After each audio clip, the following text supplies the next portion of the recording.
చేస్తూ కేసీఆర్ గారి నాయకత్వంలో భారతదేశంలోనే నెంబర్ 1గా తెలంగాణ రాష్ట్రాన్ని నిలబెట్టిన ఘనత మన పార్టీది, మన నాయకుడు కేసీఆర్ గారిది అనే మాట నేను మీకు గుర్తు చేస్తా ఉన్నా.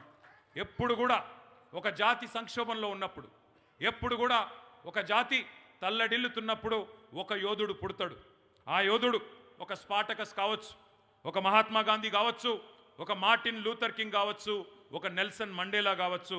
ఎవరో ఒక యోధుడు పుట్టి ఆ జాతిని మేలుకొల్పితేనే కదిలి అల్టిమేట్గా మళ్ళీ తిరిగి స్వాతంత్రాన్ని సాధించుకున్నారు.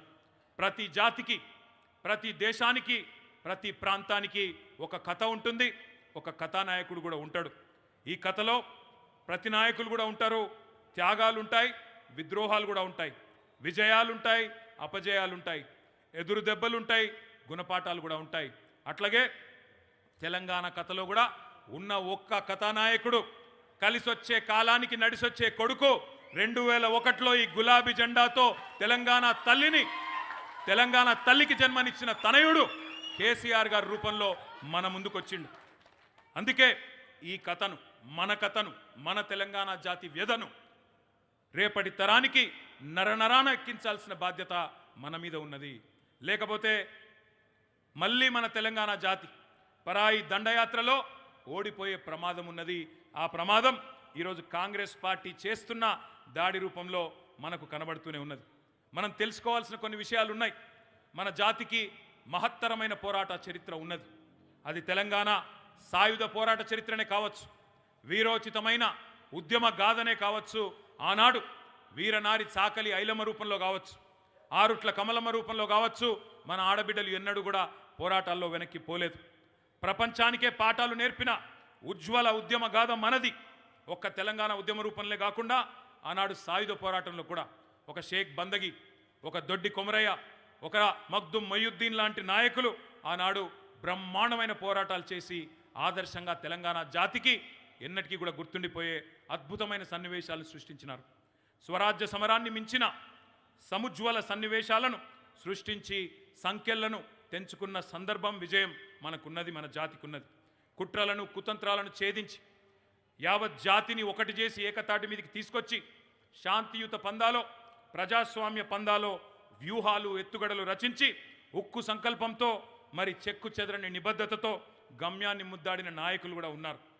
భారత స్వాతంత్ర సంగ్రామంలో ఇప్పుడే పెద్దలు మధుసూదనాచారి గారు చెప్పినట్టు దండి యాత్ర, సహాయ నిరాకరణ, ఇంకెన్నో పోరాట ఘట్టాలు ఉన్నట్టే మన మలిదశ తెలంగాణ ఉద్యమంలో కూడా ఎన్నో మహోజ్వల సందర్భాలు ఉన్నాయి.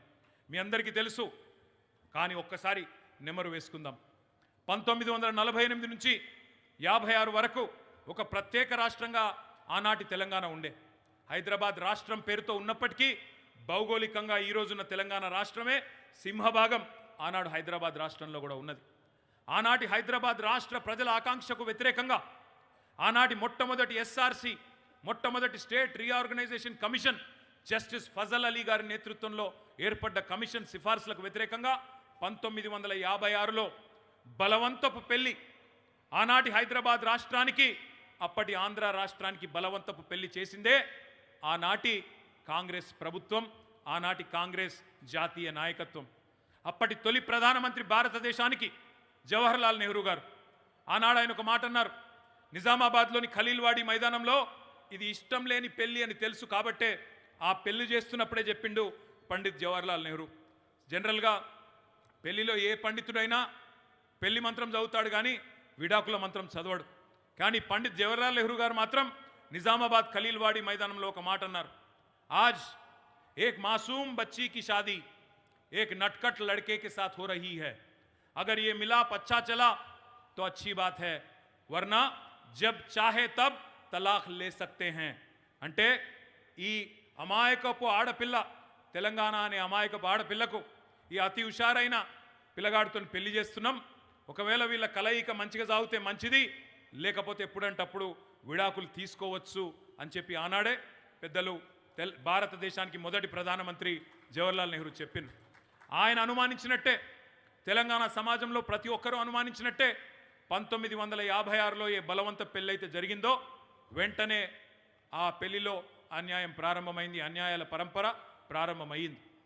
12 ఏళ్ల పాటు మీకు తెలంగాణ నుంచి ముఖ్యమంత్రి అయితే ఆంధ్ర ప్రాంతం నుంచి ఉప ముఖ్యమంత్రి అని, లేదా ఆంధ్ర నుంచి ముఖ్యమంత్రి అయితే తెలంగాణ నుంచి ఉప ముఖ్యమంత్రి అని ఏదైతే పెద్ద మనుషుల ఒప్పందంలో 6 అంశాల్లో ఒకటిగా పెట్టుకున్నారో వాటిని మొదటి రోజే తుంగలో దొక్కినారు. తెలంగాణ ప్రదేశ్గా పెట్టాలనుకునే పేరును పక్కకు వారేసి ఆంధ్రప్రదేశ్ అని పెట్టినారు. ఈ రకంగా మొదటి రోజు నుంచే ఉల్లంఘనలు ప్రారంభమైనాయి. తెలంగాణలో తిరుగుబాటు ప్రారంభమైంది. 1956 నుంచి 68 వరకు లోపల తెలంగాణ ఉడికిపోయింది. కానీ 68లో ఖమ్మం జిల్లాలో ఆనాడు ఒక విద్యార్థి నాయకుడు రవీంద్రనాథ్ గారు, అదేవిధంగా తెలంగాణలోని ఉద్యోగ సంఘాలు బయటికి వచ్చినాయి. మా తెలంగాణ మళ్ళీ మాకు కావాలే అని పోరాటం మొదలుపెట్టినాయి. 68 నుంచి 71 దాకా 3 సంవత్సరాల పాటు